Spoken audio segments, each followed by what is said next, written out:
Hello. हाँ जी, सभी को नमस्कार।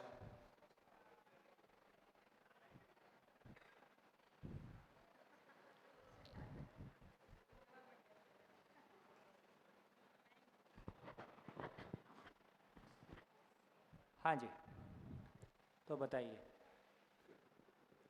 तो चार पद कितने लोगों तक पहुंच गया?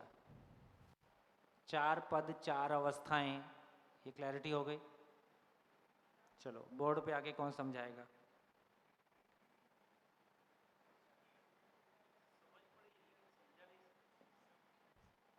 फिर समझ पड़ी क्या?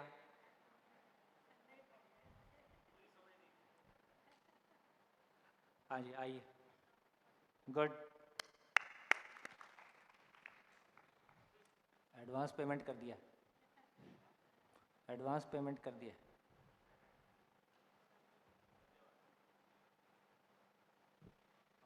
हाँ, तो अभी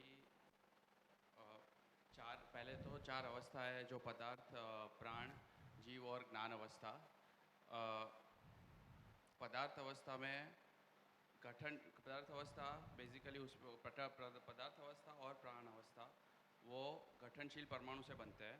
और बेसिकली उसमें रचना विरचना और दो टाइप की क्रियाएं होती है। जैसे फॉर एग्जांपल प्राण अवस्था होता है, उसमें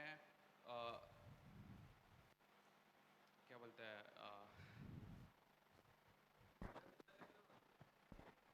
जैसे वो गठनशील परमाणु से बनता है तो उसको प्राण पद बोलते हैं। और जैसे ये गठनशील परमाणु जो स्टेटर है उसका, वो अगर विकसित होके गठनपूर्ण परमाणु बन जाता है तो उसको जीवन बोलते हैं। और वो जीवन जब तक अनुभव संपन्न नहीं होता तब तक वो भ्रांत पद में होता है। और जब गठनपूर्ण परमाणु नहीं होता, उसके पहले जो गठनशील परमाणु होता है वो तब तक वो प्राण पद में है।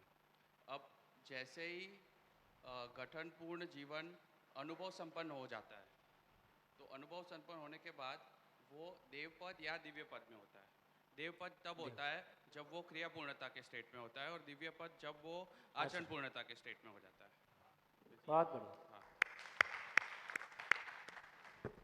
बहुत बढ़िया। ठीक हो गया? और किसी कुछ कहना है? आगे चले। और व्यक्ति की परिभाषा दोबारा बता दो, बहुत बढ़िया बताई थी आपने। है? कहीं बोलने के काम आती हुई व्यक्ति की परिभाषा बताई थी आपने, जो व्यक्त। कहीं बोलने के काम आती। संपूर्ण को समझकर व्यक्त होने में समर्थ इकाई का नाम व्यक्ति है।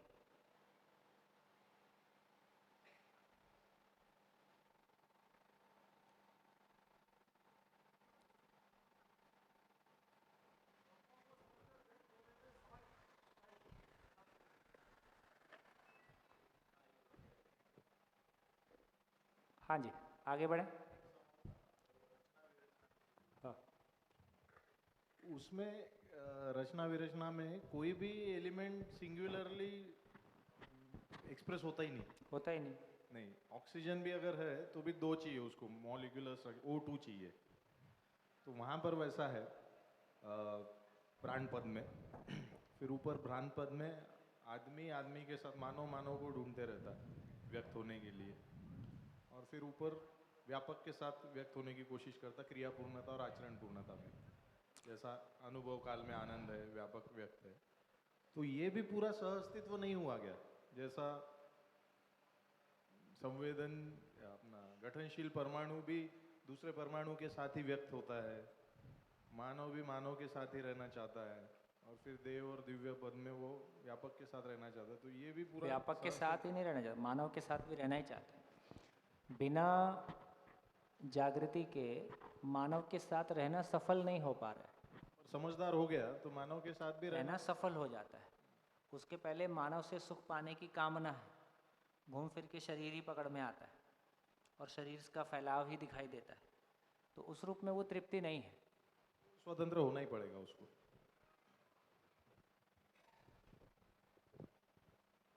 हाँ जी, आगे बढ़ते हैं।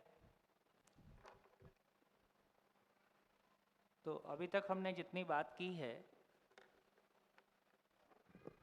उसमें बेसिकली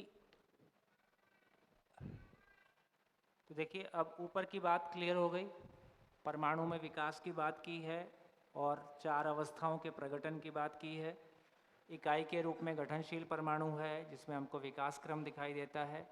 विकास का मतलब है कि गठन पूर्ण हो गया, जिसको हमने जीवन के रूप में पहचाना।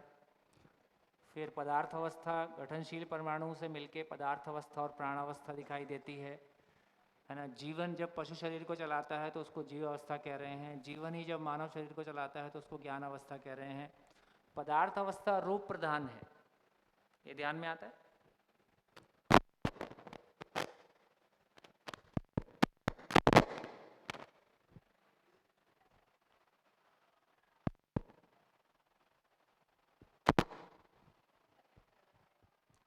तो पदार्थ अवस्था रूप प्रधान है, इसका मतलब जब भी पदार्थ अवस्था के साथ में जीते हैं तो हम आकार आयतन घन के साथ ही जीते हैं। पदार्थ अवस्था को हम जब भी यूज़ करते हैं तो बेसिकली उसके आकार आयतन घन के साथ ही यूज़ करते हैं। दरवाज़ा कितने फिट बाई कितने फिट का होगा, रूम कितने बाई कितने चीज़ का होगा। कोई भी चीज़ खरीदते हैं तो उसके आकार का एक रिजेम्बलेंस आकार को हम सेट करते हैं, है ना। पेन भी यूज़ कर रहे हैं तो ये इसी आकार का हो सकता है तो ही हमारे लिए हैंडी है। तो भौतिक वस्तुओं को देखेंगे तो उनके आकार के साथ हम जीते हैं। यदि प्राण अवस्था को देखेंगे तो उसके आकार के साथ जीते हैं कि गुण के साथ जीते हैं, है ना। हम ये बोलने नहीं जाते हैं कि गाजर इस कलर की होगी तो ही मेरे को अच्छी लगेगी, आजकल वो भी होने लगा है। लेकिन गाजर जिस कलर की है उसी कलर की है, नीम जिस कलर का है डिज़ाइन का है उसी कलर का है। हम नीम और गाजर को उसके डिज़ाइन के लिए यूज़ करते हैं कि उसके गुण के लिए यूज़ करते हैं। तो प्राणावस्था के साथ हम उसके गुण के साथ जीते हैं। पशु को देखते हैं तो उसके स्वभाव के साथ जीते हैं, स्वभाव को पहचानते हैं। और मानव अपने धर्म के साथ जीता है। तो इसके पहले की सभी चीज़ें तो पदार्थ अवस्था में रूप इकाई के साथ जुड़ा ही हुआ है, प्राणावस्था में वो अपने गुण के साथ है ही है। जीव अपने पशु जिस भी शरीर को चलाता है उस वंश के अनुसार है ही है। मानव धर्म प्रधान है। धर्म प्रधान का मतलब मानव अपने होने को, धर्म मतलब होने का स्वरूप, मानव अपने होने को पहचानता है तो ही उसको अपने रहने की समझ आती है। इसलिए जब तक मानव अपने होने के स्वरूप को नहीं पहचानेगा तब तक वो मानव के रूप में उसका जीना नहीं हो पाएगा। तो हमारे सारे प्रयासों के बावजूद हमने अपनों से दुख पाया है, अपनों को दुख दिया है ना, क्योंकि हम अपने धर्म को नहीं पहचान पाए हैं, अपने होने के स्वरूप को नहीं पहचानते। थोड़ा सा और आगे चलेंगे तो हम परमाणु में गतियों की बात करते हैं। पहले भी एक बार किया है, फिर कर रहे हैं ताकि क्लैरिटी आ जाए। परमाणु में जब गतियों की बात करते हैं तो एक परमाणु अंशों से मिलके परमाणु बनता है ना। तो एक परमाणु अंश घूर्णन गति करता हुआ, है ना, रैंडम मोशन में रहता है। दूसरा परमाणु अंश भी घूर्णन गति करता हुआ, स्पिन मोशन करता हुआ रैंडम मोशन में रहता है। हम साइंस में जब पढ़ते हैं तब इसको रैंडम मोशन बोलते हैं। यदि दर्शन में इसको बोलेंगे तो क्या बोलेंगे? रैंडम का मतलब दिशाहीन। लेकिन अब दर्शन की भाषा में बोलेंगे तो अब इसको रैंडम बोलेंगे कि कुछ और बोलेंगे? है पूर्णता के अर्थ में। तो एक परमाणु अंश स्पिन मोशन करता हुआ व्यवस्था के अर्थ में गति करता है। व्यवस्था के अर्थ में गति करता है, इसका मतलब है कि वो दो परमाणु अंश एक दूसरे को पहचान कर परमाणु के स्वरूप में हो जाते हैं। तो एक बात यहाँ पे ये ध्यान में आई जिसको हम बहुत अच्छे से ध्यान में रख सकते हैं कि अस्तित्व में सभी इकाइयाँ पूर्णता में गर्भित हैं, पूर्णता में ऊर्जित हैं, इसलिए व्यवस्था के अर्थ में गतित हैं। तो एग्जिस्टेंस में जितने भी गतियाँ दिखाई दें, कहीं भी दिखाई दें, चाहे चांद धरती के चक्कर लगा रहा है, धरती सूरज के चक्कर लगा रही है ना, धरती सूरज के चक्कर लगाते समय कभी सूरज के पास है, कभी सूरज से थोड़ा दूर है, है ना, सारे प्लैनेट, सबकी गतियाँ, सारे पेड़ पौधे, उनकी गतियाँ, पैदा होना, मर जाना, जो कुछ भी है, यदि सारे क्रियाकलाप आप देखेंगे, है ना, एक परमाणु के भीतर परमाणु अंशों के घूमने का स्वरूप, है ना, वो एंटी क्लॉकवाइज भी हो सकता है, क्लॉकवाइज भी हो सकता है, उसकी गति हेक्सागोनल, वो डंबल शेप भी हो सकती है, बहुत सारी गतियाँ हम सुनते हैं। तो ऐसे सारा देखेंगे तो अब ये समझ में आता है कि जो कुछ भी गति है वो पूर्णता के अर्थ में है, व्यवस्था के अर्थ में है। परमाणु के स्वरूप को देखा तो पता चला केंद्र में जितने भी अंश हैं वो सभी घूर्णन गति के साथ हैं। परिवेश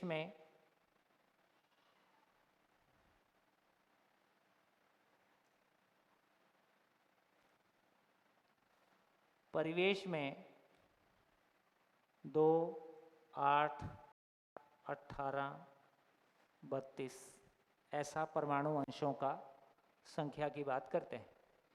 तो एक परमाणु के केंद्र में देखें तो कौन सी गतियां हैं? घूर्णन गति। तो परमाणु के केंद्र में देखें तो घूर्णन गति है। परिवेश में देखें, जब दो अंश परिवेश में घूम रहे हैं तो घूर्णन गति के साथ वर्तुलात्मक गति भी है, ठीक। और जब भी कोई बेसिकली घूर्णन गति भी कर रहा है तो अपने एक्सिस पे हिलता ही रहता है, तो उसको स्पिन मोशन उसको वाइब्रेशनल मोशन बोल रहे हैं। तो 3 तरह की गति की बात कर रहे हैं। एक गति है जिसको कह रहे हैं घूर्णन गति, घूर्णन गति। दूसरा वर्तुलात्मक गति, ऑर्बिटल मोशन। तीसरा कंपनात्मक गति।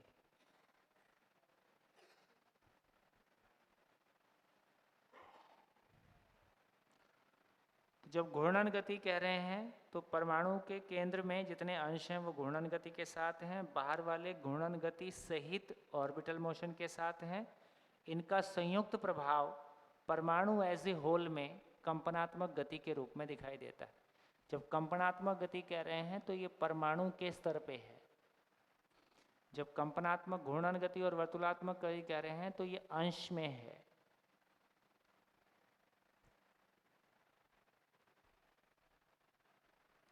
यहां तक ठीक हो गया?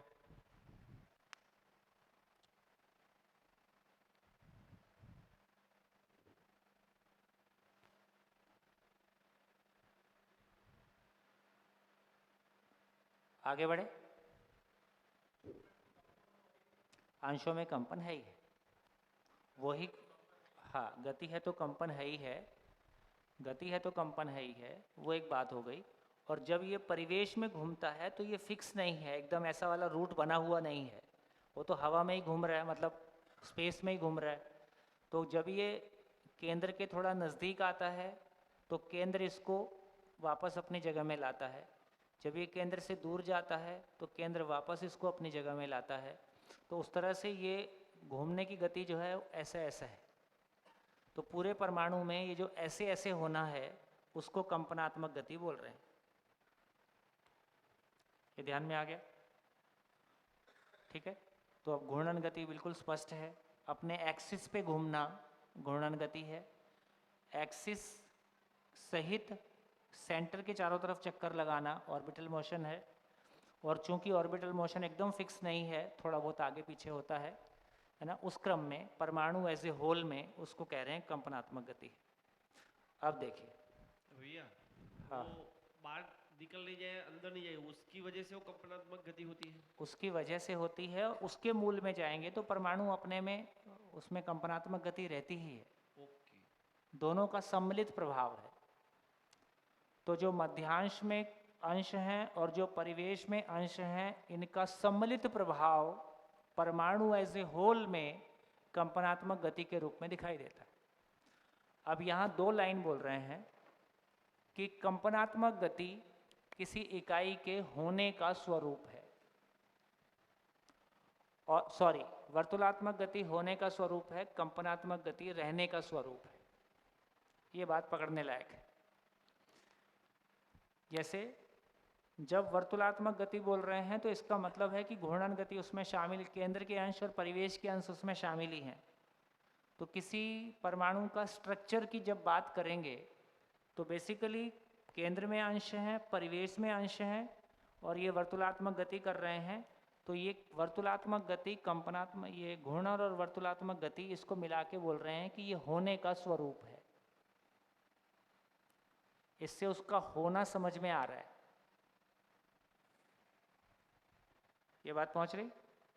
होना समझ में आ रहा है मतलब केंद्र में कितने अंश हैं, स्पिन मोशन कर रहे हैं, बाहर में कितने अंश हैं, ऑर्बिटल मोशन कर रहे हैं। तो इसका उसका होना समझ में आ गया कि ये परमाणु अंश कितने हैं और वो आपस में कैसे घूम, तो पहले परिवेश में कितने हैं, दूसरे में कितने हैं, तीसरे में कितने हैं, चौथे में कितने हैं। तो ये उसके होने का स्वरूप है। जो परमाणु एज ए होल में जो कंपनात्मक गति बनी वो उसके दूसरे इकाई के साथ रहने का स्वरूप, मतलब वो उसके रहने का स्वरूप है। रहने का स्वरूप का मतलब है कि वो दूसरे परमाणु के साथ कैसे जुड़ेगा, है ना, वो उसका स्वरूप है। जैसे आप कह रहे थे कि वो ऑक्सीजन 2 ही क्यों रहता है, वो H2O हाइड्रोजन के 2, ऑक्सीजन का 1 ही क्यों रहता है, तो वो इससे डिसाइड हो रहा है। तो हाइड्रोजन के परमाणु का कंपनात्मक गति कितना है, ऑक्सीजन का कंपनात्मक गति कितना है, दोनों को जुड़ने के लिए कैसा वो बैलेंस होगा, उस क्रम में जो स्थिति बनी है सो बनी है। जैसे सामान्य चर्चा करते हैं कि एल्युमिनियम और लोहे की वेल्डिंग नहीं होती है तो दोनों की कंपनात्मक गति मैच नहीं करती होगी, ठीक। तो ये बात समझ में आई। तो वर्तुलात्मक गति होने का स्वरूप है और कंपनात्मक गति उसके रहने का स्वरूप है कि दूसरे परमाणु के साथ कैसे जुड़ेगा, है। होने का स्वरूप का मतलब है कि केंद्र में कितने पार्टिकल हैं, परिवेश में कितने पार्टिकल हैं, और परिवेश में जो पार्टिकल हैं वो पहले ऑर्बिट में कितने हैं, दूसरे में कितने हैं, तीसरे में कितने हैं, चौथे में कितने हैं, ये उसके होने का स्वरूप है। तो वर्तुलात्मक गति से, जब वर्तुलात्मक गति की बात कर रहे हैं, ऑर्बिटल मोशन की बात कर रहे हैं, तो उसमें कंपनात्मक गति सहित ऑर्बिटल, मतलब पूरा स्ट्रक्चर के बारे में आपने कुछ बता दिया, तो ये वर्तुलात्मक गति।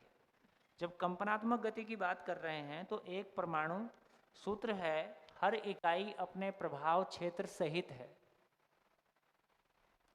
हर इकाई अपने प्रभाव क्षेत्र सहित है। क्या मतलब? और इकाई का प्रभाव क्षेत्र उसकी सीमा से अधिक होता है सामान्यतः। जैसे लाइट जल रही है तो लाइट तो वहीं जल रही है लेकिन प्रभाव क्षेत्र हम पहचान रहे हैं कि दूर तक दिखाई दे रहा है।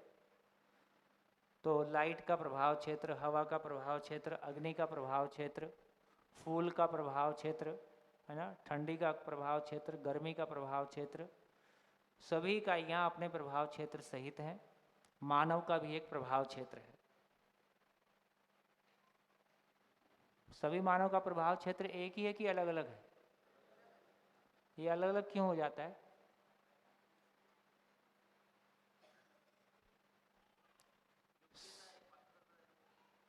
तो योग्यता में क्या अलग हो जाता है?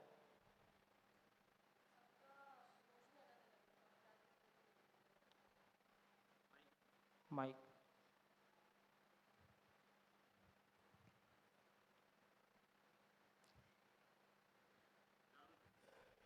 सभी मानव में जीवन परमाणु है और हर एक जीवन परमाणु का अपना गति अलग अलग है, कंपनात्मक गति, इसीलिए सबकी पात्रता अलग अलग है।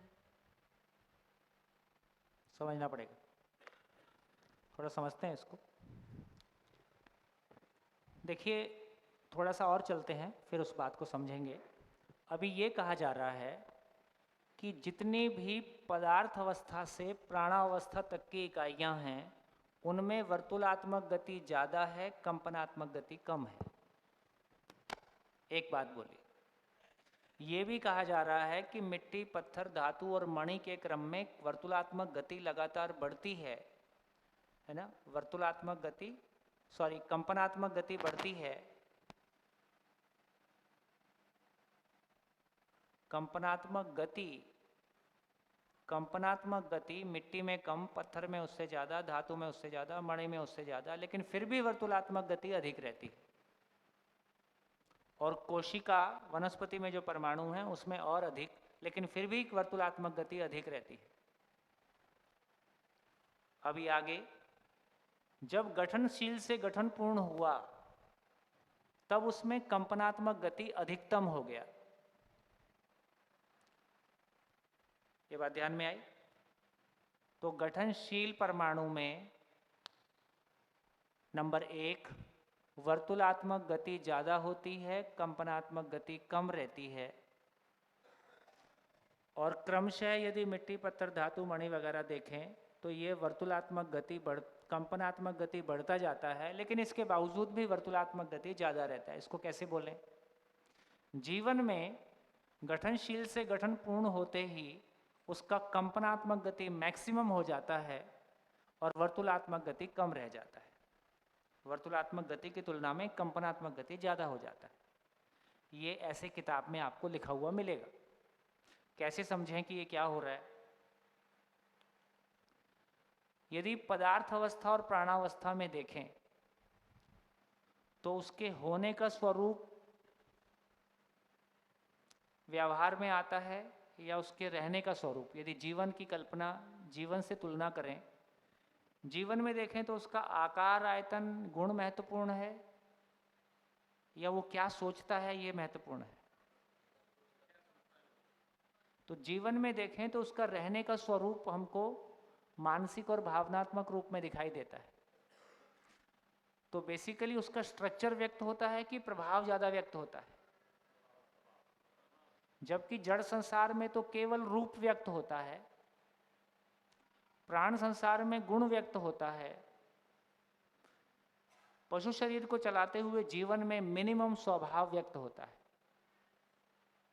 तो इससे समझ में आता है कि पदार्थावस्था और प्राणावस्था की इकाइयां रचना प्रधान हैं। उनमें रचना भाग व्यक्त हो रहा है, होने का स्वरूप व्यक्त हो रहा है, मैकेनिकल पार्ट व्यक्त हो रहा है। लेकिन जैसे ही जीवन की तरफ जाते हैं, अब शरीर कोई भी हो, मानव के रूप में देखें तो शरीर व्यक्त हो रहा है कि जीवन व्यक्त हो रहा है? जीवन व्यक्त होता है। शरीर से कोई ज़्यादा लेन देन है ही नहीं। आप दोस्ती करते हो तो शरीर देख के करते हो या जिससे आपके विचार मिलते हैं? विचार मिलते हैं। दोस्त काला हो सकता है, गोरा हो सकता है, 5 फुटिया हो सकता है, 6 फुटिया भी हो सकता है, 6 फुट के ऊपर भी हो सकता है ना, मोटा भी हो सकता है, पतला भी हो सकता है। आपको कोई फर्क नहीं पड़ता उसके 5 फुट होने से, 6 फुट होने से, मोटा होने से, पतला होने से। आपके विचार मिल जाते हैं, आप उसको दोस्त के रूप में पहचान लेते हो। हमारे कितने सारे दोस्त हैं, 20-20 साल हो गए, अब कोई पूछता है उसकी जाति क्या है, हम कभी सोचे ही नहीं कि जाति क्या है, कभी ख्याल में ही नहीं आया। कोई पूछता है तो तब ध्यान में आता है, अच्छा तो पूछा ही नहीं आज तक, तो आवश्यकता ही नहीं पड़ी। क्या करना है जाति का? इसका मतलब क्या हुआ? मानव में देखें तो हम शरीर के साथ बेसिकली जीने की कोई जगह ही नहीं है। शरीर के साथ जिंदा रहना ही होता है, शरीर के साथ, है ना। जीने की जगह जिसको हम कहेंगे, यदि जीवन में देखेंगे तो रहने का स्वरूप ज़्यादा व्यक्त होता है, रहने का स्वरूप ही व्यक्त होता है। तो उस रूप में हम देख सकते हैं उसको। हमको भौतिक रूप में उसका एक लिंक समझ में आता है कि कैसे हम इसको जोड़ के देखें। तो वर्तुलात्मक गति की जब बात कर रहे हैं तो उसके होने का स्वरूप ही व्यक्त होता है। जब कंपनात्मक गति की बात जीवन में कर रहे हैं तो उसके रहने का स्वरूप ही व्यक्त होता है। होने से हमको कोई ज़्यादा मतलब नहीं है, वो पुंजाकार है कि क्या है, इससे भी कोई फर्क। ये स्ट्रक्चरल पार्ट है। जैसे जीवन का भी गठनपूर्ण परमाणु के स्वरूप में होना, पुंजाकार स्वरूप में किसी शरीर को चलाना, इससे भी मेरे आचरण पे कोई फर्क नहीं पड़ रहा है। तो जो होने का स्वरूप है उससे आचरण पे कोई फर्क नहीं पड़ रहा है, पर होने के स्वरूप को समझने से इसके रहने का स्वरूप कैसा होगा तब मैं पहचान पाता हूँ। लेकिन प्रैक्टिकली देखेंगे तो जैसा वो मानता है वैसा वो जीता है, मानने के आधार पे जीता है। तो ये समझ में आया कि रहने का स्वरूप प्रभावशील ज़्यादा है, एक ये बात हमको दिखाई देती है। तो ये बात आप लोगों तक पहुंची। क्या बात पहुंची? कि वर्तुलात्मक गति होने के स्वरूप को स्पष्ट करती है, कंपनात्मक गति दूसरी इकाइयों के साथ रहने के स्वरूप को स्पष्ट करती है। ये बात पहुंची? ठीक हो गया?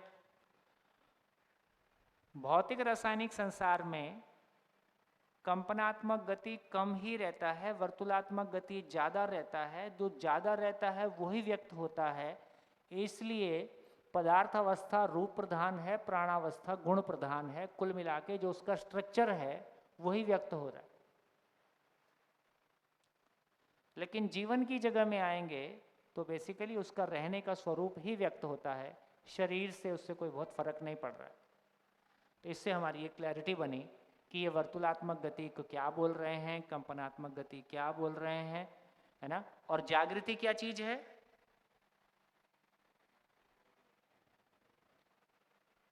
तो गठनशील परमाणु में कंपनात्मक गति कम है, वर्तुलात्मक गति ज्यादा है। गठनपूर्ण परमाणु में कंपनात्मक गति अधिकतम हो गया। कैसे हो गया उसको समझेंगे। कंपनात्मक गति अधिकतम हो गया, वर्तुलात्मक गति कम रहता है। और जागृति क्या चीज है? जागृति क्या चीज है? जागृति क्या चीज है? कंपनात्मक गति का पूर्णतया व्यक्त हो जाना ही जागृति पूर्णता है। जो कंपनात्मक गति जीवन में है ही। कंपनात्मक गति का मतलब है कि जीवन में मन नाम का एक परिवेश है जिसका अपना फंक्शन है। फिर वृत्ति नाम का एक परिवेश है। मन,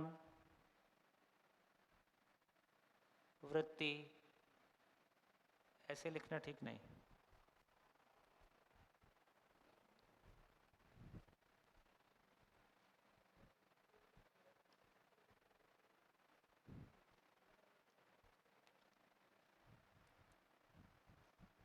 मन,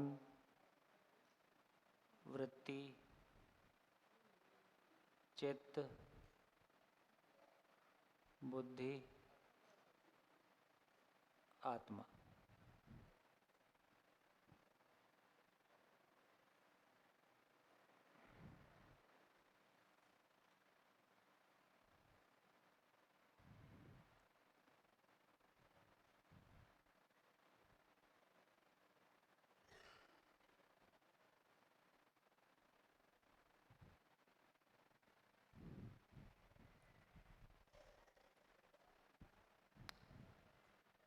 ठीक।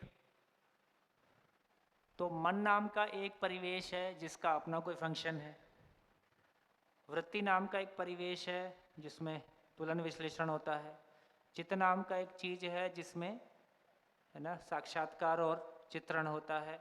बुद्धि नाम का एक परिवेश है जिसमें बोध और, है ना, संकल्प होता है। आत्मा नाम का एक मध्यांश है जिसमें अनुभव और प्रामाणिकता व्यक्त होता है। कंपनात्मक गति क्या चीज है? तो जो परिवेश हमारा, कंपनात्मक गति का मतलब है कि जो परिवेश फाइनली ये पूरा का पूरा मूल ऊर्जा में ऊर्जित है ही है। मूल ऊर्जा में ऊर्जित है तो उसका अपना एक कंपनात्मक गति जो कुछ भी बना हुआ है, लेकिन व्यक्त कितना हो पा रहा है? पशु शरीर में केवल आशा व्यक्त हो पा रही है।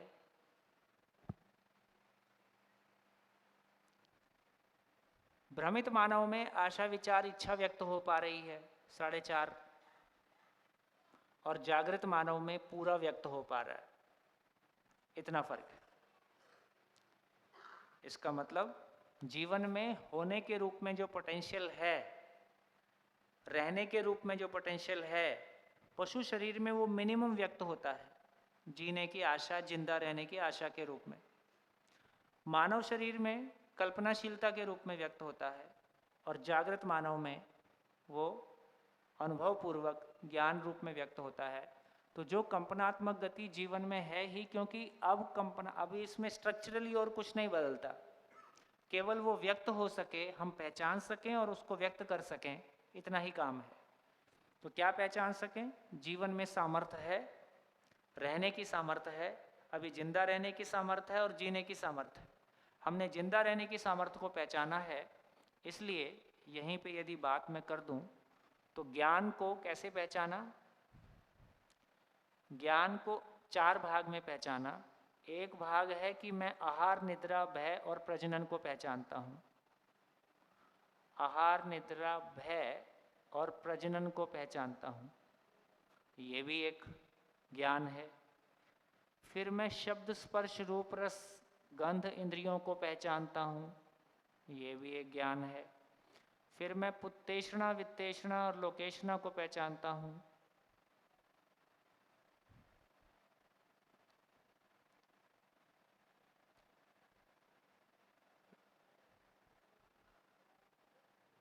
और फाइनली उपकार को पहचानता हूं। तो ये 2 ज्ञान जिंदा रहने के अर्थ में, ये 2 ज्ञान जीने के अर्थ में। तो जीने वाला भाग मिसिंग है। जिंदा वाले को, जिंदा रहने वाले को हमने बहुत मेहनत करके अर्जित किया है, जिसमें एक लंबा समय लगा है, हजारों साल की यात्रा हमने की है। इस धरती पे मानव ने जिंदा रहने में अपनी योग्यता को बनाने के लिए हजारों साल की यात्रा की है, ठीक। अब जीने के लिए कम से कम कुछ साल तो स्पेस मान के चलो, है ना। जिंदा रहने की यात्रा में हजारों साल लगे हैं। बोलते हैं मानव धरती पे 2 लाख साल से, है ना। तो 2 लाख साल मात्र यहाँ तक पहुँचने में लग गए कि आहार, आवास, अलंकार, दूरगमन, दूरश्रवण, दूरदर्शन, इतना पूरा होने में 2 लाख साल लगे। जीने की यात्रा के लिए कुछ समय लगेगा ही। तो पुत्तेषणा का मतलब क्या है? पुत्तेषणा का मतलब है उपयोग। उपयोग में सफल हो गए, ये वित्तेषणा। वित्तेषणा का मतलब है समाधान, समृद्धि पूर्वक जीने के लिए अपने तन मन धन का सदुपयोग, इसका नाम वित्तेषणा है। पुत्तेषणा जिसको कह रहे हैं, पुत्तेषणा मतलब संतान। तो मेरी संतान क्यों हो? मेरी संतान के होने का, मेरी संतान का क्या मतलब है? वो लाल किला बनाया, उसको संभालेगा? संतान से क्या अपेक्षा करें? संतान किस अर्थ में है?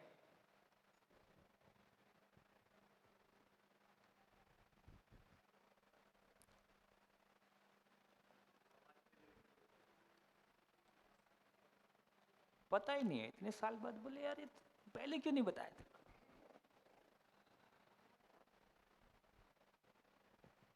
बोलो बेन, संतान किस अर्थ में? माइक दो।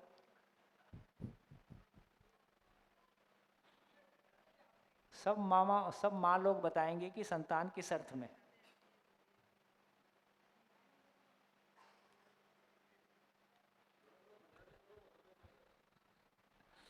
इसमें कॉपिंग की व्यवस्था नहीं, नकल भी नहीं मार सकते। हाँ जी, सभी उपलब्ध माँओं से अनुरोध है कि वो बताएं कि संतान किस अर्थ में है। बच्चे क्यों पैदा किए?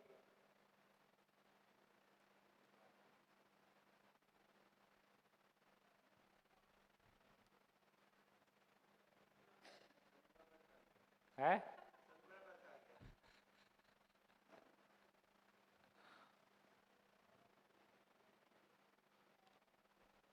तो कम से कम अभी जिनके नहीं हुए हैं वो ख्याल कर लें।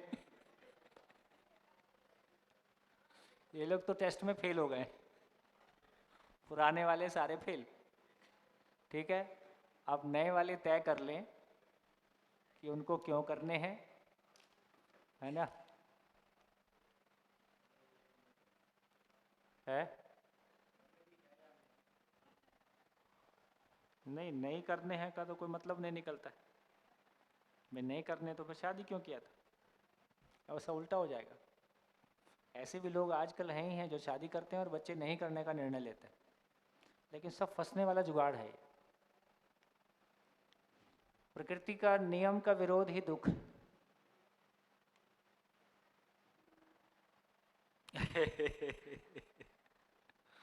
वो दिल्ली में छोटा भाई है ना संजीव, बोले बाबा ने क्या किया है, क्वेश्चन पेपर लीक कर दिया। एग्जिस्टेंस का क्वेश्चन पेपर बाबा ने लीक कर दिया। तो थोड़ा उसको हर बात में मजाक सूझते रहता है ना। तो क्वेश्चन पेपर लीक कर दिया, सब बता दिया क्या आने वाला है। हाँ जी बताइए, नए लोग बताएं, संतान किस अर्थ में है?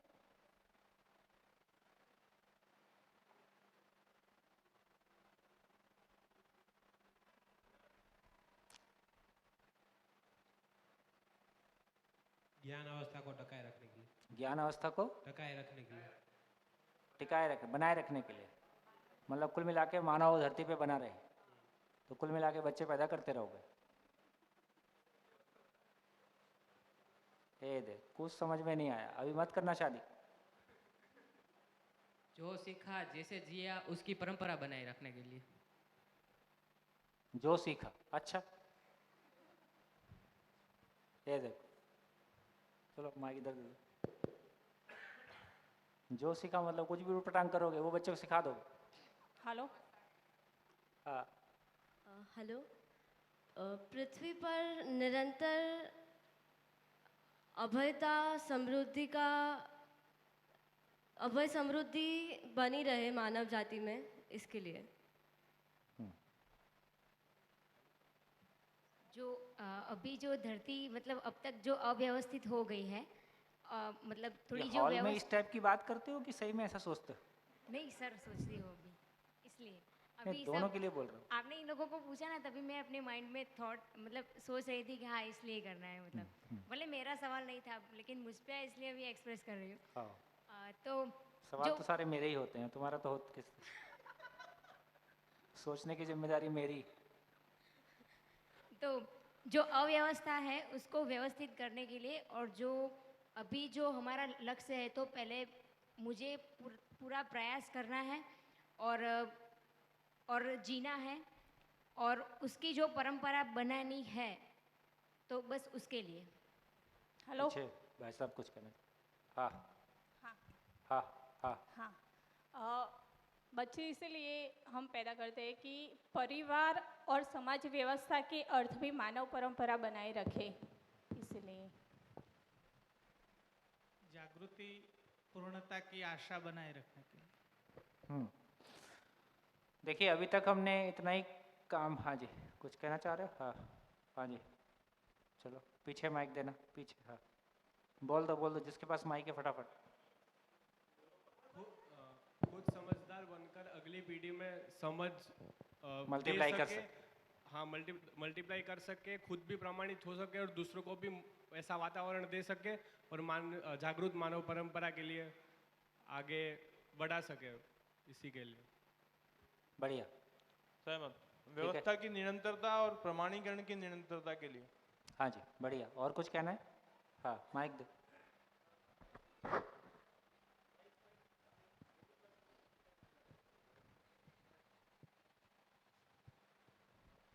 सर जो लास्ट अभी जो पीछे की गाड़ी चली जा रही है, ओके, तो दिख रहा है कि हर एक जीवन शरीर यात्रा में, ओके, वो प्रगति की यात्रा मतलब जागृति यात्रा में जा रहा है, ओके। तो जो लास्ट शरीर यात्रा में नहीं कर पाया है, तो हमारी जिम्मेदारी बन रही है कि हम और एक शरीर पैदा करें और वो जीवन उसमें धारण करके वो जागृति यात्रा को पूर्णता की तरफ लेके जाए। That is Y. बहुत बढ़िया। मानव को ज्ञान से ज्ञान की ये करने के लिए उनको तभी तृप्ति होती है, तो उसके लिए परंपरा बनाए रखने की। बढ़िया। तो कहाँ पहुँचे? तो देखिए अभी तक ये मान रहे थे, पशुओं में देखें तो पशुओं में वंश परंपरा है। गाय का बच्चा गाय ही होता है, शेर का बच्चा शेर ही होता है, ऐसा उसमें कोई प्रॉब्लम नहीं है। मानव में देखें तो अब तक हम मानव में स्वयं को शरीर मानते रहे और वंश परंपरा आगे बढ़ानी है, इसके लिए शादी करना है, इस तरह की बातें हम करते रहे। तो हमने शरीर से शरीर मल्टीप्लाई किया, शरीर से शरीर मल्टीप्लाई करके हमको तृप्ति हो गई, ऐसा नहीं हुआ। ये इसका प्रमाण है कि शरीर से शरीर, तो शरीर वंश परंपरा है, ये ठीक है, आदमी से आदमी का ही बच्चा पैदा होता है, गाय का बच्चा पैदा नहीं होता। तो प्राकृतिक विधि से कोई गलती नहीं हो रही है, शरीर वंश परंपरा है। लेकिन हम बच्चे पैदा करके हम खुश नहीं हुए हैं, ये हमारी प्रॉब्लम है। ठीक, तो ये समझ में आया अब फाइनली, जो कल बार बार बात हो रही है, बीज से बीज मल्टीप्लाई होता है, वंश से वंश मल्टीप्लाई होता है, ये दोनों प्रमाणित हो गया क्योंकि इसमें मानव का कोई योगदान नहीं है। लेकिन ज्ञान से ज्ञान मल्टीप्लाई होता है, ये प्रमाणित नहीं हुआ। तो बेसिकली ज्ञान से ज्ञान मल्टीप्लाई हो जाए, इस अर्थ में संतानोत्पत्ति की बात है ना। तो मैं ज्ञान को मल्टीप्लाई कर सकूं, इसलिए मानव ज्ञानावस्था की इकाई है। मैं ज्ञान को मल्टीप्लाई कर सकूं तो जो मेरे पास होगा वही मल्टीप्लाई कर पाऊंगा। इसलिए एक बच्चा पैदा होता है तो जन्म से जिज्ञासु है, तो वहाँ बिल्कुल समझ में आता है कि ये ज्ञान का प्यासा है। दूसरी बार जब वो माँ बाप बनता है तो उसको पूरी इंटेंसिटी के साथ लगता है कि अपने बच्चों को मैं क्या दी बेस्ट दे दूँ। और विशेष रूप से अब लोग एजुकेशन के लिए, पहले लोग सुविधा के लिए ज़्यादा सोचते थे, अभी बहुत सारे लोग हैं जो सुविधा के साथ साथ अपने बच्चे की एजुकेशन के बारे में, क्योंकि जैसे जैसे हम आगे बढ़े हैं ये क्लैरिटी आ गई है कि वर्तमान शिक्षा अपने आप में पर्याप्त नहीं है, ऐसी क्लैरिटी बहुत लोगों में आ रही है। तो अपने बच्चों की शिक्षा के लिए हम बहुत चिंतित हैं कि कैसा स्कूल ढूंढें। तो स्कूल ढूंढने से नहीं मिलेगा, आपको बनाना ही होगा, है ना। और पहला स्कूल मेरा घर ही है। तो सही अर्थों में मैं आचरण मल्टीप्लाई कर सकूं, एक सही आचरण को आने वाली पीढ़ी में मल्टीप्लाई किया जा सके, इस अर्थ में संतानोत्पत्ति की बात है। तो जो उत्तेषणा वित्तेषणा की बात है कि परिवार के समाधान समृद्धि पूर्वक जीने के अर्थ में तृप्ति हो जाए, है ना, अभाव की मानसिकता ना हो, व्यवहारिक रूप में उसको जी के देख लिया तो वित्तेषणा तृप्त हो गई। पुत्तेषणा तृप्त हो जाए, वो इससे कम में नहीं होगी। अभी भी आप देखते हो, कल ये बढ़िया एग्जाम्पल बता रहे थे हमारे अतुल देशमुख जी। आप बताओ, मैं क्यों बताऊं? नहीं बताओ, अच्छा लगेगा। आप सीए हैं और एक सफल सीए रहे हैं, 35-40 लोगों का स्टाफ आपका रहा, और फिर एक दिन धीरे धीरे, बताओ आगे, आप बताओ। तो मेरे को भी तो आराम मिलना चाहिए ना।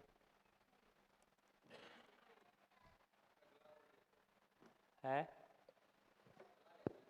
हाँ, गला एसेट, गला नहीं रहा अपनी तो पूंजी इतनी सी है बस, और कुछ है ही नहीं।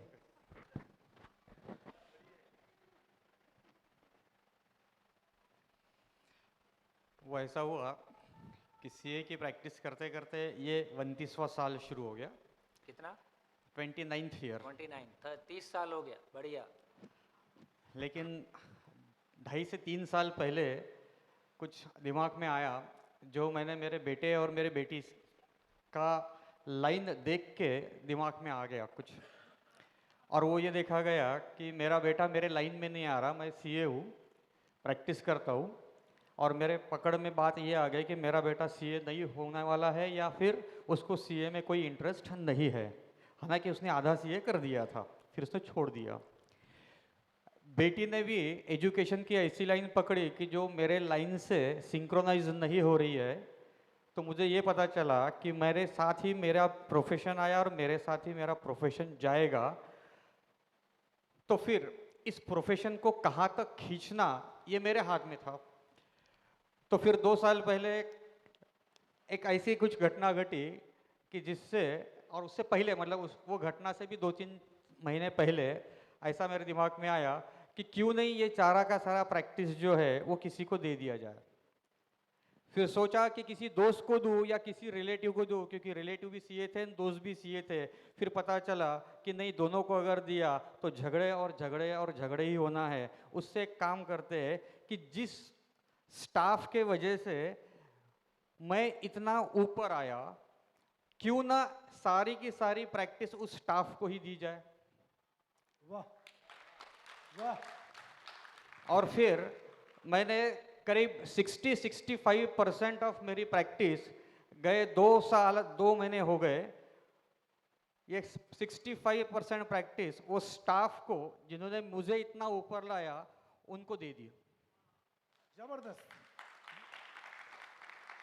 और मेरे पास अभी सिर्फ 30-35% ही बची है, और शायद अगले 2 साल में या 3 साल में, मुझे मालूम नहीं है अभी, लेकिन 2-3 साल में वो भी ट्रांसफ़र कर दूँ, ऐसा मेरे दिमाग में अभी चल रहा है, जो मैंने कल सोम भैया से शेयर किया, इसलिए उन्होंने मुझे आज बोलने आपको बोला।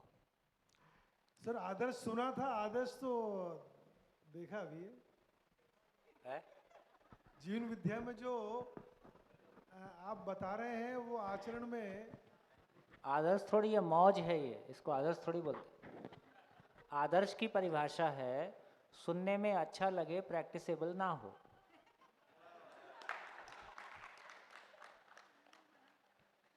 ये तो मौज है ना। और ये मान्य करता हूँ कि सही में मौज है, क्योंकि 2-2.25 साल से बहुत मौज में हूँ मैं। हाँ, जिनको काम दे दिया वो टेंशन में। हाँ, वो actually it is nothing but transfer of tension ही है, ये मेरे बाद में पकड़ में आया। नहीं, आदर्श की परिभाषा तो यही होती होगी ना, जो आदर्श की परिभाषा बता दो, दिया लिख लो, सुनने में अच्छा लगे, प्रैक्टिसेबल ना हो।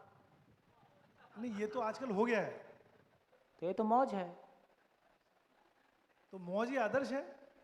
वो मैं नहीं बोल रहा हूँ।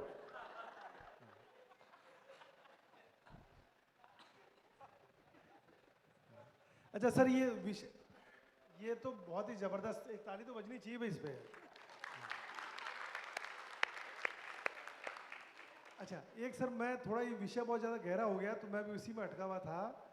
तो मैं कह रहा था कि जैसे गठनशील परमाणु से बना। अभी रुक जाओ, बनाए रखो, पहले इसको पूरा करता हूँ, नहीं चाहिए। तो इसका मतलब ये हुआ, बात हमारी कहाँ से शुरू हुई थी? पुतेष्णा, है ना। तो हमको किसी पॉइंट पे लगा कि भाई मेरे बच्चे मेरी इस प्रोफेशनल जर्नी में शामिल होने वाले नहीं हैं। तो फिर आपने तय करना शुरू किया कि फिर मेरे को चीज़ों को कैसे हैंडल करना है, उस बोझ को मुझको ही ढोना है कि उसका कोई पर्पस है। तो मेरी आवश्यकता कितनी है उसके हिसाब से इन्होंने अपना कोई निर्णय लिया। इन्होंने जो निर्णय लिया वो सबके लिए यही निर्णय होगा ऐसा मैं नहीं बोल रहा हूँ। आपका निर्णय लेना दूसरों को निर्णय लेने की प्रेरणा नहीं है, लेकिन ये समझ में आता है कि हम कोई चीज़ से तृप्त होते हैं, हम अपना तृप्ति बिंदु कैसे पहचानते हैं। तो हमारे तृप्ति बिंदु को हमने इस रूप में पहचाना कि इस काम को ना, जिन्होंने मेरे को बढ़ाने में मदद किया है ना, मैंने उनको ट्रांसफ़र कर दिया, बात आगे हो गई। ठीक, अब ये काम कैसा है? ये काम तो हमारा धंधा तो ऐसे ही है एकदम, हम तो रोज़ ढूंढते रहते हैं किसको ट्रांसफ़र किया जाए।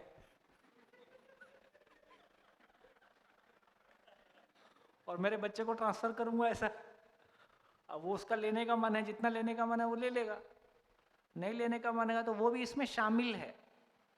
ऐसा अलग से कभी ये ख्याल नहीं आया कि इसको अपने बच्चे को ट्रांसफ़र करूँगा।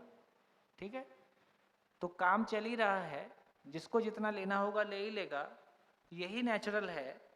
तो इससे हमारे ध्यान में ये आ गया कि पुतेष्णा का तृप्ति बिंदु वो है, मैं बात पुतेष्णा के तृप्ति बिंदु पे आ रही थी, कि जब हमारा बेटा या हमारा परिवार के बच्चे जिस काम को हम कर रहे होते हैं उस काम को संभाल लेते हैं और वो काम ठीक चलते रहता है हमारी आँख के देखते देखते, तो हमको एक तृप्ति हो जाती है कि अब इधर मेरे को देखने की आवश्यकता नहीं है। तो वित्त की तृप्ति ये है कि हम अभाव हो गया है, ये वित्तेष्णा तृप्त हो गई। पुत्तेष्णा का तृप्ति का मतलब है, मानव का मतलब ज्ञान को मल्टीप्लाई करना है, साथ में सुविधा साथ में है ही है। तो सुविधा और समृद्धि दोनों को मल्टीप्लाई, दोनों अगली पीढ़ी में मल्टीप्लाई हो गया है, ये पुत्तेष्णा की तृप्ति है। इसको जनबल कामना कहा, धनबल जनबल। और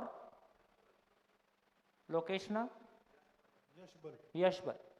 यशबल का मतलब है कि सही को समझना, मैं सही को समझूं और मैं अपने आचरण को प्रमाणित कर पाऊं, मैं सही को समझ पाया, मैं सही आचरण को मल्टीप्लाई कर पाया, इस अर्थ में मेरी स्वयं के प्रति स्वीकृति हो जाए और वातावरण भी उसको स्वीकारे, वातावरण में भी मेरी स्वीकृति हो, इसका नाम लोकेशना है। तो सही को समझने के क्रम में, सही को जीने के क्रम में, सही को समझाने के क्रम में मेरी और पूरे वातावरण की स्वीकृति मिले, इस अर्थ में लोकेशना है। तो यश बल, जन बल, धन बल की स्थिति ऐसी रही, ये तीनों तृप्त हो जाए, उसके बाद उपकार है। इसलिए सेवा और उपकार दो शब्द हैं। सेवा का मतलब है कि दूसरे के शरीर के लिए, दूसरे के शरीर के रिपेयर मेंटेनेंस के लिए मैं जो सहयोग करता हूं, उसका नाम सेवा है ना। यदि उसको प्रतिफल की अपेक्षा से करता हूं तो फिर वो व्यवसाय है। अपने भाई के लिए कुछ कर देता हूं तो वो प्रतिफल की अपेक्षा से मुक्त है, इसलिए वो सेवा है। लेकिन उपकार शब्द इस अर्थ में आता है कि दूसरों के समाधान समृद्धि पूर्वक जीने में जो हमारा सहयोग है वो भी अनकंडीशनल है, आउट ऑफ लव है, करुणावश है, वो उपकार की जगह है। ठीक, तो अपने में जांच लें, मेरा पुत्तेषणा कितना तृप्त। तो पुत्तेषणा, वित्तेषणा, लोकेशना यहाँ पॉजिटिव है। तो मानव में पुत्तेषणा और वित्तेषणा तृप्त होता है, देव मानव में लोकेशना तृप्त होता है, और दिव्यता केवल उपकार से व्यक्त होता है। तो मानव पुत्तेषणा लोकेशना सहित उपकार करता है, देव मानव लोकेशना प्रधान विधि से उपकार करता है, और दिव्य मानव केवल उपकार करता है। ऐसी क्वालिटी की बात कर रहे। बढ़िया, बहुत गहरा है, बहुत गहरा है, फर्स्ट क्लास। तो सर वहाँ आ जाऊँ क्या सवाल पे? हाँ, वो ऐसा है कि गठनशील परमाणु से पदार्थ और प्राणावस्था बनी। आपने बोला उसमें वर्तुलात्मक गति ज़्यादा है, कंपनात्मक कम है, इसलिए स्ट्रक्चर व्यक्त होता है। ठीक है। अब आ जाए आपके गठन पूर्ण में कंपनात्मक ज़्यादा है, वर्तुलात्मक कम है, इसलिए प्रभाव व्यक्त होता है। तो गठन पूर्ण परमाणु तो जैसे आपने बोला शरीर का पुंजाकार, शरीर का आकार ले लेता है और लगातार वर्तुलाकार गति भी, मतलब ऑर्बिटल भी वो शरीर ऊपर से नीचे तक चलती रहती होगी। वो वाली वर्तुलात्मक नहीं है, दो मिक्स मत करो। अरे बहुत झंझट।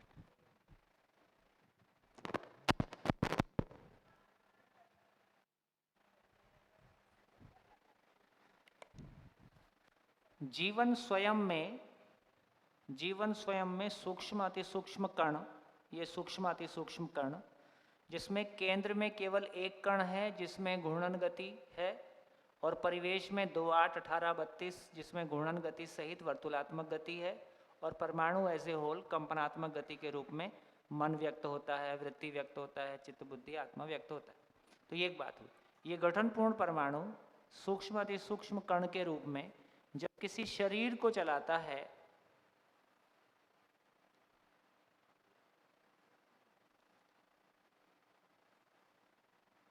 ठीक, तो बेसिकली फिर उस शरीर के प्राण कोशिकाओं के बीच से हॉरिजेंटली, वर्टिकली, 3 डायमेंशनली गुजरता है। ये अलग गति हो गई, ये दो गतियों को मिक्स नहीं करना है। ये बिंदु रूपी चीज जीवन परमाणु, इसको विस्तार से देखा तो केंद्र में एक अंश परिवेश, 4 परिवेश, उसमें घूर्णन गति, वर्तुलात्मक गति, कंपनात्मक गति, वापस ये एक बिंदु प्राण कोशिकाओं के बीच की स्पेस से हॉरिजेंटली, वर्टिकली, 3 डायमेंशनली गुजरता है, तो शरीर के आकार का एक और शरीर पूरा का पूरा बन गया, है ना। उस शरीर को कह रहे हैं जीवन पुंज। तो ये दो गतियों को मिक्स ना करें। तो ये बिंदु के रूप में घूम रहा है। हाँ, बिंदु के रूप में हॉरिजेंटली, वर्टिकली, 3 डायमेंशनली घूमता है, तो शरीर के आकार का। ओके, अब आगे चलें कि इसमें आपने बोला मन, वृत्ति, चित्त, बुद्धि, आत्मा। तो जो जानवर हैं वो क्या मन के स्तर? जानवर में मन और थोड़ा सा विचार, थोड़ा सा तो 1-1.5 क्रिया ऐसा व्यक्त होता है, मतलब 1.5-2 क्रिया मुश्किल से, है ना। मन के मेनली जीने की आशा ही व्यक्त होती है। मानव में कह रहे हैं तो ये लगभग 4.5 क्रिया व्यक्त हो रहा है। पशु में भी विचार पक्ष कुछ रहता ही है। कल्पनाशीलता होना, विचार पक्ष होना अलग अलग बातें।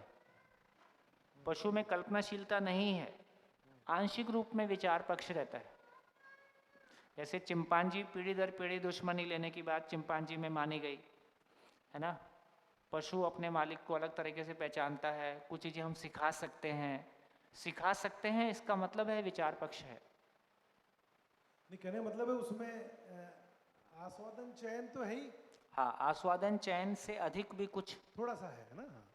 और मानव जो है उसमें वृत्ति चित्त, मतलब 4.5 में बता दिया तो आस्वादन चयन तुलन विश्लेषण चित्रण। और फिर जो जागृत हो गया पूरा 10 के 10 आत्मा क्रिया, तो वहाँ आ गया। तो 2.5 क्रिया, 2.5 क्रिया, 4.5 क्रिया, 10 क्रिया। ओके, अब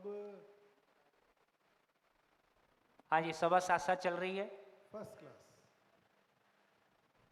बढ़िया, बहुत बढ़िया, बहुत बढ़िया।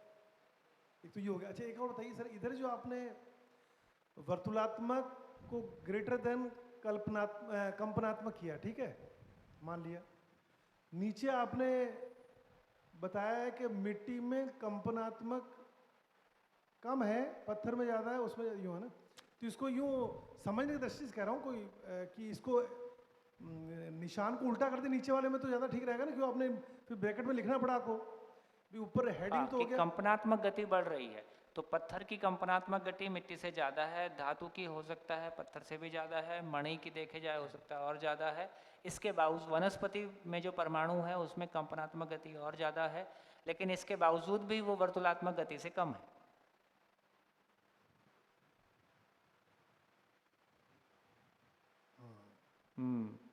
ओके ओके, ठीक। बहुत गहराई से अनुभूति हुई उनको, है भैया अनुभूति।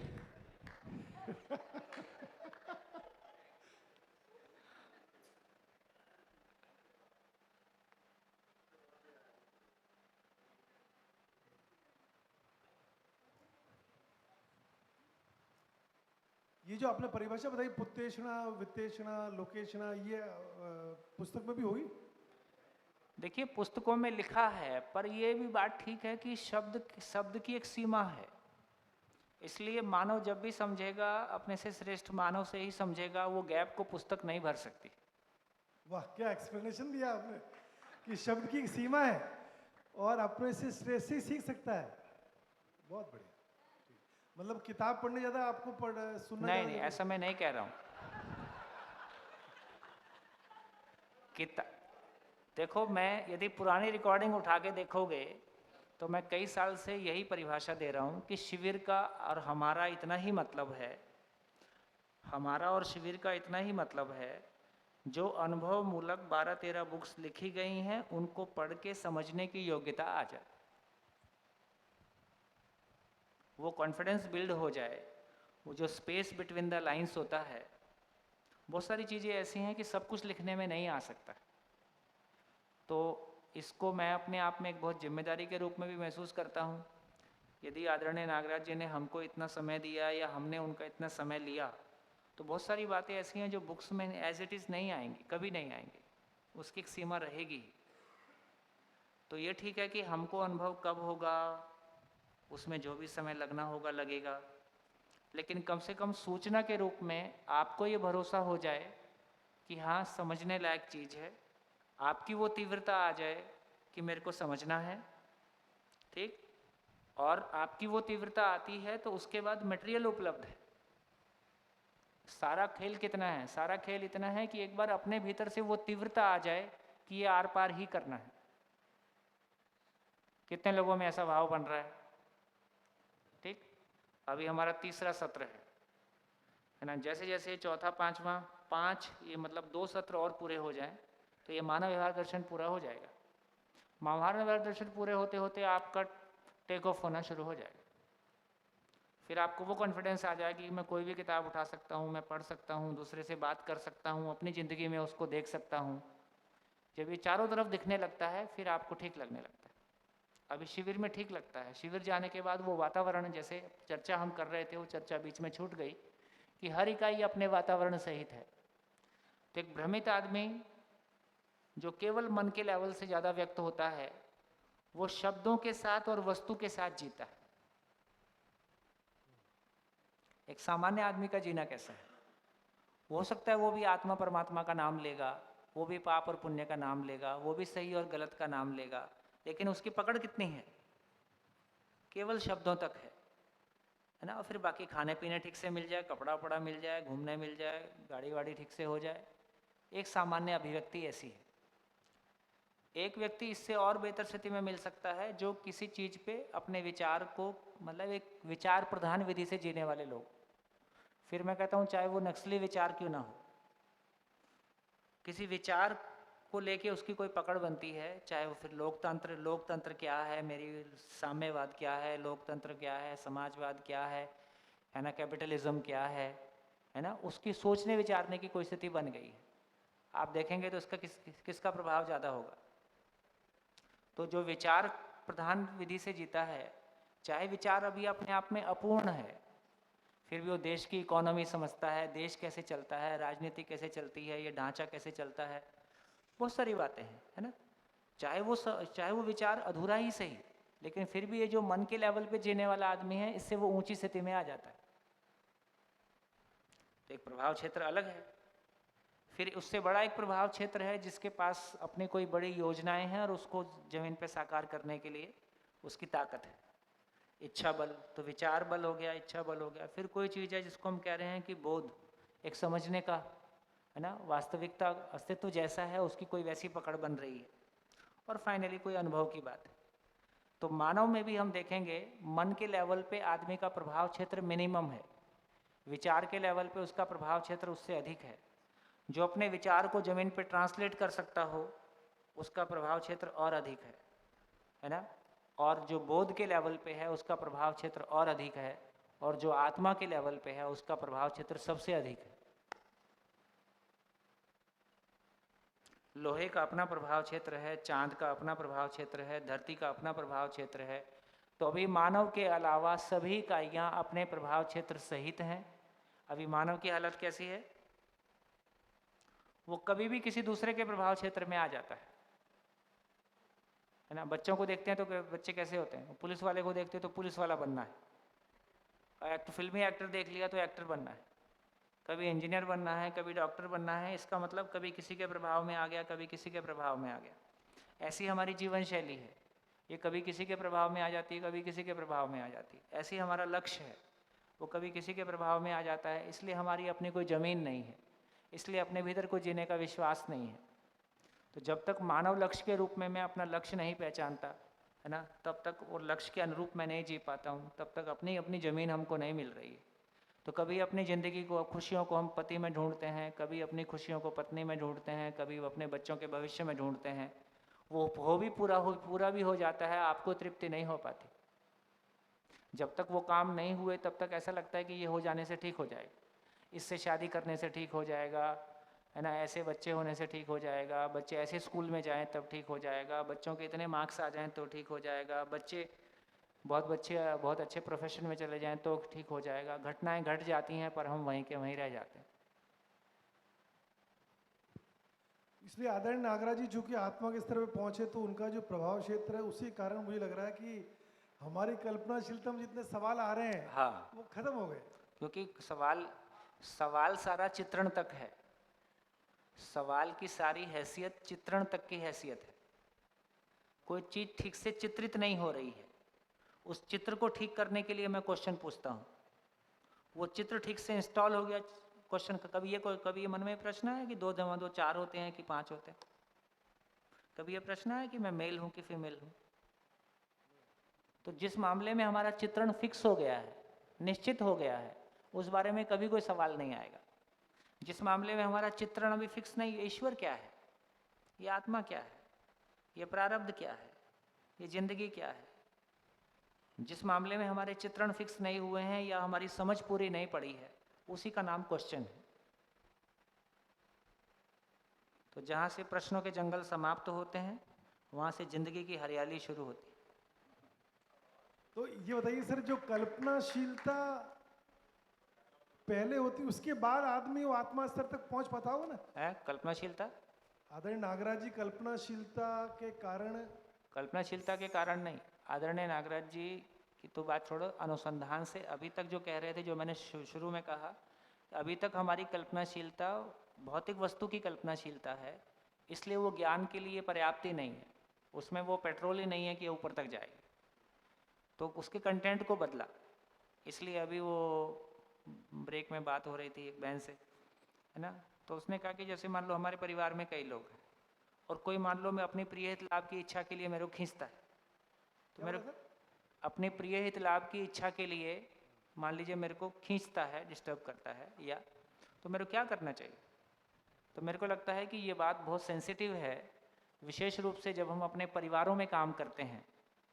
और परिवारों में मैंने एग्जाम्पल दिया कि देखो, जब मैं शिविर लेता हूँ, मान लो शिविर में मेरी बहन आई है, मेरी पत्नी भी आई है, मेरा भाई भी आया है, तो शिविर लेते समय मैं क्या बोलूँगा? शिविर लेते समय आर पार बोलूँगा, ठीक, जो सही है वही बोलूँगा। और ऐसा भी सही हो सकता है जो भी मेरे आचरण में भी ना हो, पर मैं बोलूँगा तो वही। तो मैं आपको भी सुना रहा हूँ, खुद को भी सुना रहा हूँ, ताकि मेरी भी आगे गति हो जाए। तो इस अर्थ में मंच से बोलते समय मैं वही बोलूँगा जो सही है। हाँ, आपको हर्ट करके नहीं बोलूँगा, है ना, आप उस बात को समझ सको इस अर्थ में बोलूँगा, लेकिन फिर भी स्पेस बहुत ज़्यादा है। जैसे मैं ये कमेंट, मैं प्रियहित लाभ के लिए कोई कमेंट कर ही सकता हूँ यदि मैंने ये कह दिया कि मनोरंजन जो है मानसिक बेरोजगारी है, लेकिन ये मैं घर में मेरा बेटा जब टीवी देखेगा तब उसको नहीं बोल सकता हूँ तुम मानसिक रूप से बेरोजगार हो इसलिए टीवी देख रहे। तो ये समझ में आया, शिविर की मर्यादा और घर की मर्यादा, ठीक है।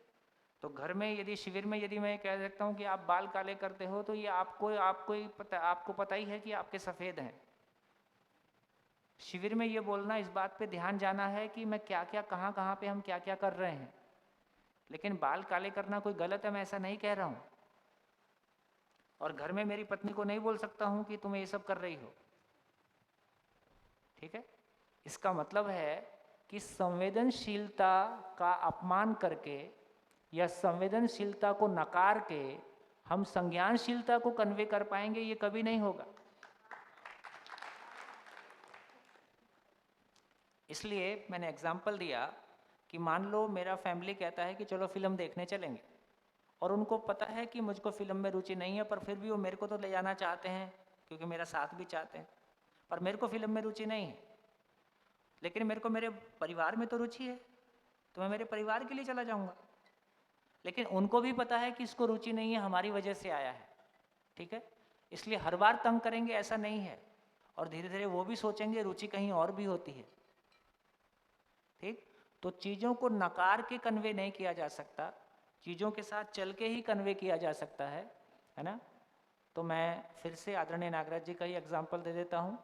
एक बार हम लोग बैठे थे और उनका पोता आया, उससे पूछते हैं स्कोर कितना हुआ है, क्रिकेट का मैच चल रहा था, तो उससे पूछते हैं स्कोर कितना हो गया वो तो पूछ के चला गया। मैं बाबा से पूछा आपको कब से क्रिकेट में रुचि हो गई? बोले क्रिकेट में रुचि नहीं है, पोते में तो है। वाह वाह, कमाल। कुछ चीजें दूसरों को खुश करने तो, के लिए, हाँ, वो शिष्टाचार में आती है। शिष्टाचार की परिभाषा है अपनी असहमतियों को संकोच पूर्वक व्यक्त करना, शिष्टाचार है। अपनी असहमति को संकोच पूर्वक व्यक्त करना, ऐसा व्यक्त करना कि सामने वाला अपमानित महसूस ना करे, ऐसा व्यक्त करना कि उसका सम्मान बना रहे, इसका नाम। बहुत बढ़िया, फर्स्ट क्लास। पहले भी कई बार कहा है। असहमति नहीं, ये तो पहली बार बोला सर, पहली बार बोला। पांचों शुरू पहली बार आए। मैं तो 10 बार बोलता हूँ, वही बात बोलता हूँ। पुरानी बात सोच रहा हूँ मैं। तो अपनी असहमति को संकोच पूर्वक। अब बीवी ने पूछ लिया कौन सी साड़ी पहनूं, तुमको तो इसके अलावा कोई काम ही नहीं है, ऐसा बोल दो, है ना। या एक साड़ी अपनी पसंद की बता दो यार, वो साड़ी थोड़ी पहन रही है, वो आपके साथ जीना चाहती है। क्या व्याख्या करते हो आप? आपकी बात में इतना प्रेम है, इतना अपनापन है, इतना स्नेह है। मैं तो ये शब्द जिंदगी में बोले अभी हैं, मैंने तो 53 साल में शब्दों का उपयोग ही नहीं किया, स्नेह का, प्रेम का, अपनापन का।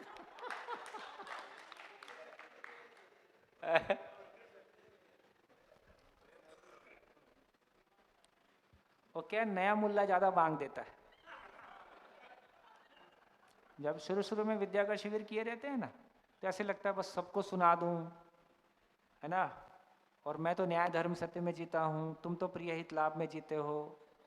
तो बार बार वो यही सिद्ध करना चाहता है, मैं तो ठीक जी रहा हूं, तुम खराब जी रहे हो। तो धंधा अपना वही पुराना है, अपने को बड़ा सिद्ध करना, दूसरे को छोटा सिद्ध करना। अब नए हथियार मिल गए हैं, धंधा वही कर रहे हैं। तो ये जीवन विद्या किया हुआ आदमी ज्यादा खतरनाक हो जाता है।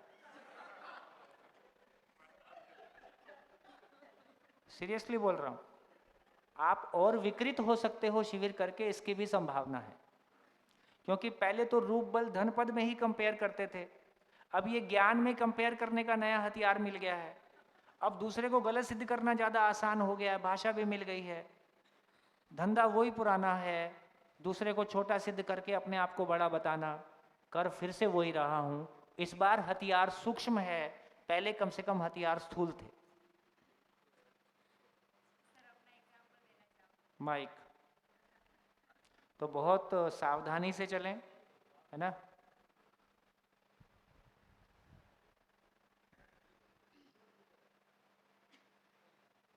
पहले माइक मुंह उधर कर लो, मेरे को तो आवाज सुनाई देगी, मैं तुम्हारा चेहरा पहचानता ही हूँ। हेलो,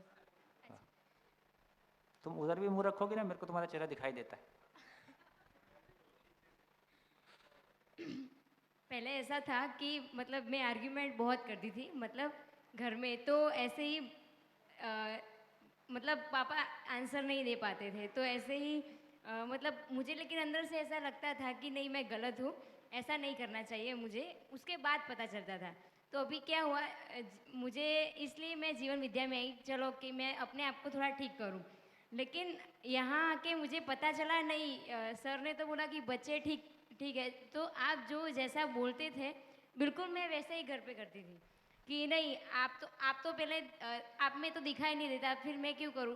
वो मुझे ऐसा चल पूजा कर, तू ये कर, क्योंकि मैं बचपन से करती थी। कॉलेज में कॉलेज ख़त्म होने के बाद जब जॉब स्टार्ट हुई तो मुझे लगा नहीं मुझे अब नहीं करना है, मतलब ये सब पूजा पाठ।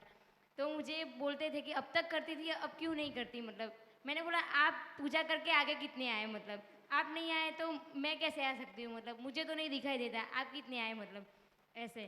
तो मैं ऐसे पहले आर्ग्यूमेंट करती थी, तो अब जीवन विद्या करके थोड़ा स्ट्रांग हो जाता था, मतलब कि हाँ सही बात है, मैं ही सही हूँ, मतलब मुझे ऐसा लगता था। लेकिन अभी पता चला कि नहीं मुझे ऐसा भी नहीं बोलना है, ये भी गलत है। मतलब तो दूसरों को निपटाने के लिए ये बहुत पावरफुल टूल है। तर्क मतलब बढ़ जाता है, कुतर्क बढ़ जाता है, कुतर्क बढ़ जाता है। सर दोनों चीज है इसमें, जहाँ आपने और सही बोला, अगर जिसका समझ- कुतर्क बढ़ जाता है वो कुतरना शुरू कर देता है। वो चूहा कुतरता है ना सामान, कुतरना समझते हो?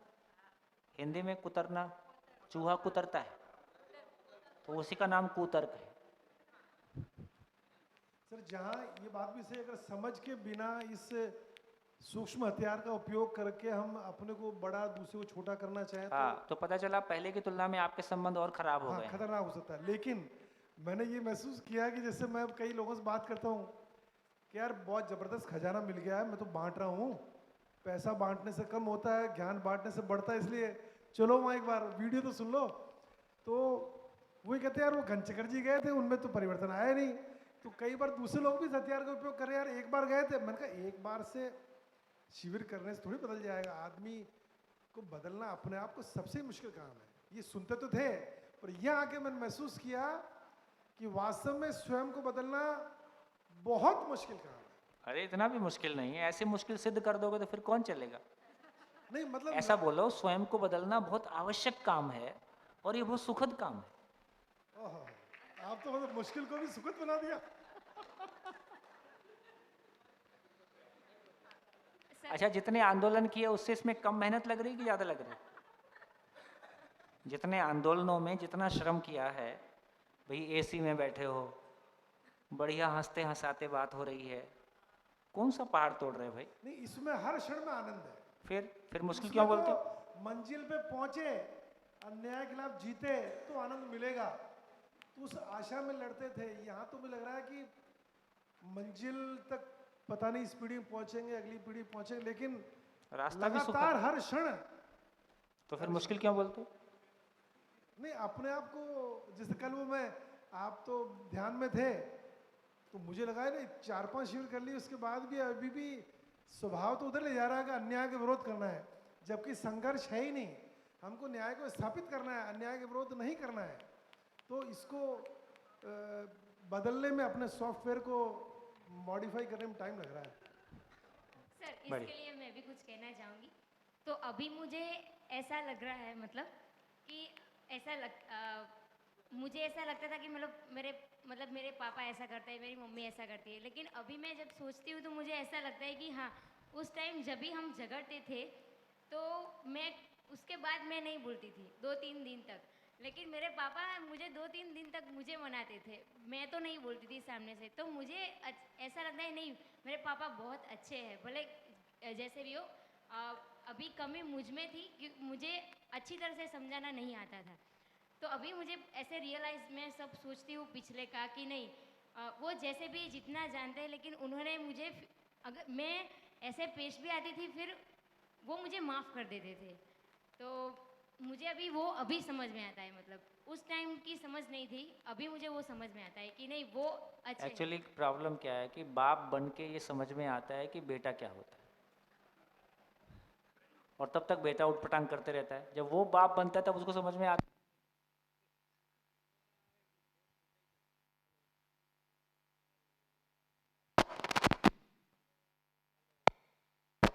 हेलो हेलो हेलो, आदमी को बाप बन के तब उसको समझ में आता है कि बेटे को कैसे बिहेव करना चाहिए। जब वो बेटा था तब उसको नहीं समझ में आया था। जब बाप बनता है तब ये समझ में आता है कि बेटे को कैसा बिहेव करना चाहिए, फिर तब उसका बेटा वैसे ही कर रहा होता है। जब वो बाप बनता है तब उसको समझ में आता है कि बेटे को कैसा करना चाहिए था, तब उसका बेटा वैसे ही कर रहा होता है। तो सब झेल झेला के निकल लेते, वंश परंपरा चलती है। तो ज्ञान परंपरा शुरू हो जाए तो एक बच्चा जब जन्म ले तो उसको ठीक आचरण के साथ जीते हुए माँ बाप उपलब्ध हो जाएं तो वो ठीक से उसको जी सके।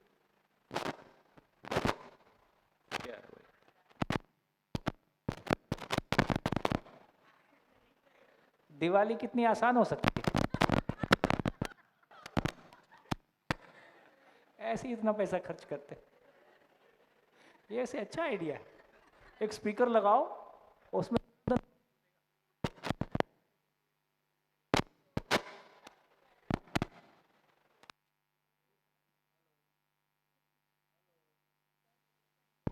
हेलो, हाँ,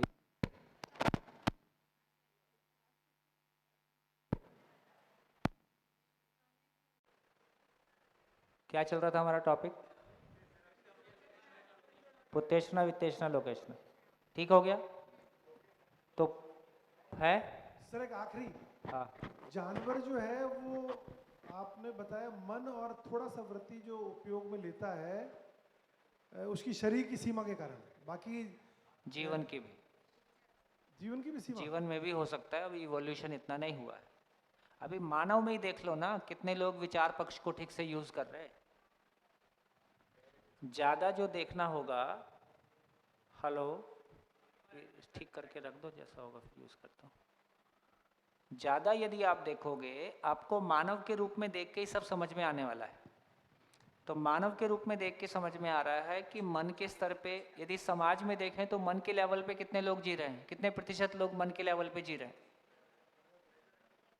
ज्यादातर 99%, लगभग 99%, 95% लोग केवल मन के स्तर पे जीते हैं। कोई फर्क नहीं पड़ता कि अमीरी कितनी है, इससे कोई अमीरी गरीबी से कोई इसमें फर्क नहीं पड़ रहा है ना। बहुत छोटा प्रतिशत है जो किसी विचार पक्ष की तरफ जाता है, बहुत छोटा प्रतिशत है जो किसी इच्छा को, है ना, ट्रांसलेट करता है। ऐसा नहीं है कि जो मन के स्तर पे जीता है उसमें विचार और इच्छा नहीं हो। तो विचार मन प्रधान विधि से आशा विचार और इच्छा को यूज करता है, कोई विचार विधि से मन और इच्छा को यूज करता है, कोई इच्छा प्रधान विधि से जीता है। तो ये सारे चीज़ों को देखोगे तो मानव में देख के आपको समझ में आएगा कि मानव में ही स्थितियाँ कैसी हैं। तो पशु की स्थितियों का एक आकलन हल्का हो सकता है। नहीं, आपने पहले कहा था शरीर जीवन की, तो जो इतना सक्षम जीवन होगा वो पशु शरीर क्यों चलाएगा, ऐसा बोल रहा हूँ। जो जीवन इतना सक्षम होगा कि 4.5 क्रिया को उसने बहुत ठीक से हैंडल कर लिया, तो फिर पशु शरीर क्यों चलाएगा? नहीं, पर आपने तो कहा था या किसी ने कहा था कि वो कभी सामान्यतः तो कोई मनुष्य, इसका मतलब है कि मानव शरीर में बहुत निम्नतम स्तर पे जीते हुए, बहुत मन के भी निम्नतम स्तर पे जीते हुए ही किसी प्रतिक्रियावश कोई पशु शरीर को दोबारा चुन सकता है, बहुत लोअर लेवल। हाँ जी।